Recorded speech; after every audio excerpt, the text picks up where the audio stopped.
and welcome to Unews for Monday, October 14th. I'm Lorraine, Caceres. We begin this hour with Turkey's assault on Syria, that country escalating its attacks. Hundreds are believed dead, and Turkish forces have taken control of a major border town.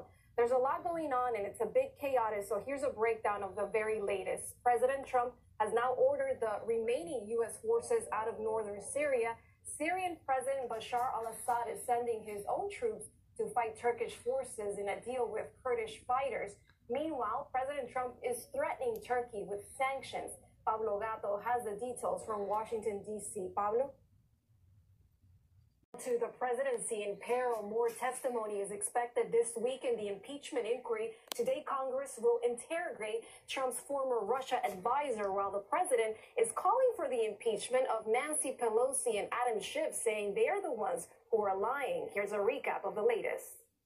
Giuliani says he's not aware of any investigation against him. We're also learning that Democrats ended up issuing a subpoena for Fiona Hill's testimony today, despite her willingness to cooperate. An official working on the inquiry said it was because in the past, the White House had tried to direct witnesses not to cooperate. Meanwhile, over the weekend, protesters held a pro-impeachment march in New York City from disturbing video of a fake President Donald Trump shooting his critics and the media was played at a conference held by a pro-Trump group at his Miami resort last week, according to footage obtained by the New York Times. The video was shown at Trump's National Doral Miami during a three-day conference. On November 12th, the Supreme Court will hear oral arguments on whether the Trump administration can cancel the Obama-era program known as DACA. This program granted work authorization and protection from deportation to around 700,000 young immigrants. Now their lives hang in the balance. With us to talk about the future of DACA is Kareli Hernandez of the progressive organization Forward Us, and Romina Montenegro, a DACA recipient. Thank you so much, both of you. A lot to discuss, so let's start with you, Romina. Tell us a little bit about how and when you arrived in the country. So I arrived when I was 2 years old. I am originally from Mendoza, Argentina, so I came here in 2001.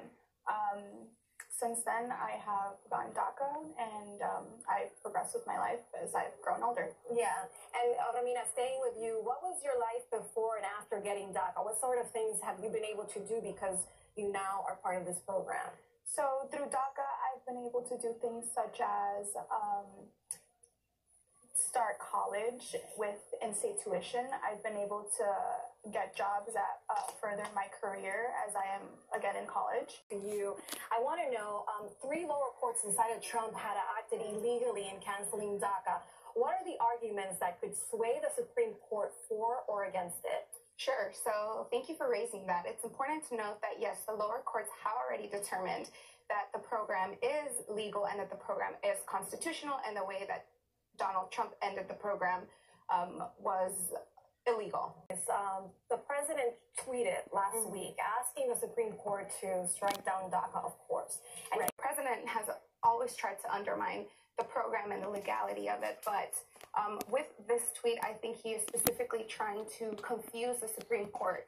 I think that by saying those things, he's making it seem as though terminating DACA wouldn't really have, great impact. But the reality is that there's 700,000 DACA recipients who would be impacted, and 250,000, more than 250,000 children who have parents who are DACA beneficiaries, and they would be greatly affected and devastated by these. We're looking at mass family separation. And so I don't think that, this tweet is helpful in any way. We have seen how he has had many opportunities to pass protections. And just to remind our audience, President Obama enacted DACA by executive order in 2012 after the DREAM Act failed in Congress. The DREAM Act would have made the DACA protections permanent. Would it be better for Dreamers to go back to Congress to do a comprehensive immigration reform, or keep renewing the permit every 2 years? And that's, a little bit controversial because it's swayed both ways. Absolutely. One thing to note is that out of the House of Representatives, we already passed a bill that has permanent protections. And so now we need the Senate to pick up this bill and actually bring it to the floor for a vote, because the lives of thousands of people are on the line. They're in limbo, right? People like Romina, her life is in limbo if Congress does not take action and do this to provide permanent protections. That is ultimately what we're going after. You know, temporary solutions are not enough for people that arrived at the average of 6 years old to this country. And my last question is for you, Romina. What do you want after graduating college? What do you want to pursue? What is next for you? So for me, I'm studying public administration, and I'm also specializing myself in public policy. So with this, I hope to get into politics as a dreamer myself, as you may know. I have dealt with all of this legislation. I've dealt with all of these Congress people. I've dealt with all of these people that have promised me a solution, and so far in my life, I'm 20 years old, and I have not received any solution. So this has pushed me to want to go into politics and to just make the change myself. Good for you, taking your personal experience and your activism to the next level. Absolutely. Really. Thank you so much, both of you, for being here, for helping us understand this issue in a greater platform. Thank you so much. Desperate efforts to find a missing worker trapped under the rubble of the Hard Rock Hotel in New Orleans. At least 2 people were killed, dozens injured after a crane fell during construction. Gianni Aponte has more. Officials have recovered one body identified as Anthony Moretz, a father of 4. The second person is still unidentified. Now to New Jersey, where an investigation is underway after a 10-year-old girl was killed when she was thrown from a festival ride. Police say the ride is the type that spins passengers in a horizontal circle and is called Extreme. Romina Leon reports.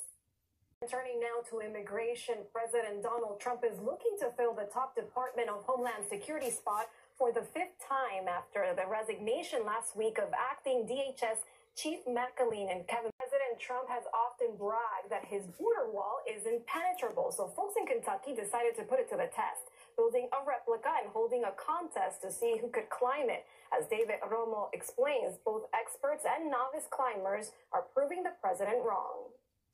Next, a possible break in the case. Welcome back to News. Bombshell, new allegations in the death of Los Angeles Angels pitcher Tyler Skaggs. He was found dead in July with opioids in his system. ESPN now reporting that a team employee admits to providing drugs to Skaggs and claims he told team management about his drug use. That's a claim the team is denying. Here's Rafael Rodriguez with the latest.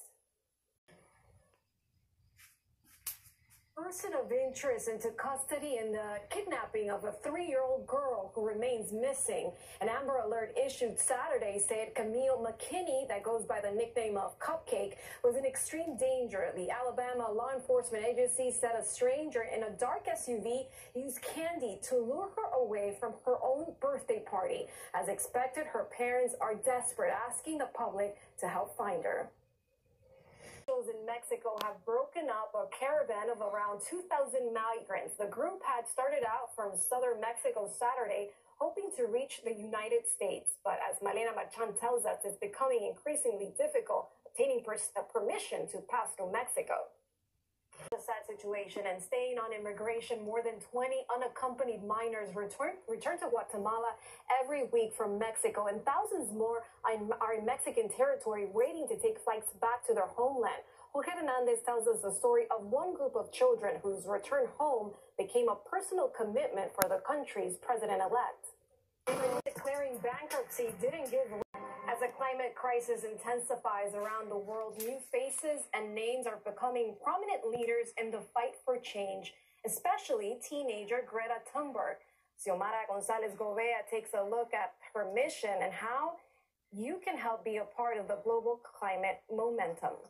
Back to Greta Thunberg, her pro-environmental actions have led to a special hashtag, Fridays for Future. It was created in 2018 after Greta sat in front of the Swedish parliament every school day for 3 weeks. Time now to check in with Carolina Rosario. She has a preview of what's coming up during the second hour of News. Carolina, what's new? Hi, Lorraine. Nice to say hi to you. We're working on several major stories for the next hour of News, including the latest on a woman shot and killed by police in Fort Worth, Texas. That woman shot through her window after officers responded to a call. And also, we have an update on a woman being called a serial stowaway. This after she tried once again to sneak onto a commercial flight in Chicago. And we will tell you why doctors are now asking for a breast cancer warning label on one of America's favorite foods. The details and so much more coming up in minutes. Lorraine, now back to you. Thank you, Gato. We'll be waiting for you and, of course, watching. Welcome back to News. A Good Samaritan from Florida is paying hundreds of dollars for students' debt lunches. It's a gesture worth nearly $1,000. But as Minipi Marungi explains, he says it's a small price to pay to make a big difference in the life of a child. Inspiring story. An Oklahoma teenager who was once paralyzed is now running again. Caleb Freeman, a high school track star, was set to receive a college scholarship. The two is all we have for. And one last story before we leave. Pope Francis accidentally sent a shout out we have for the first hour of News. Stay tuned for the second hour.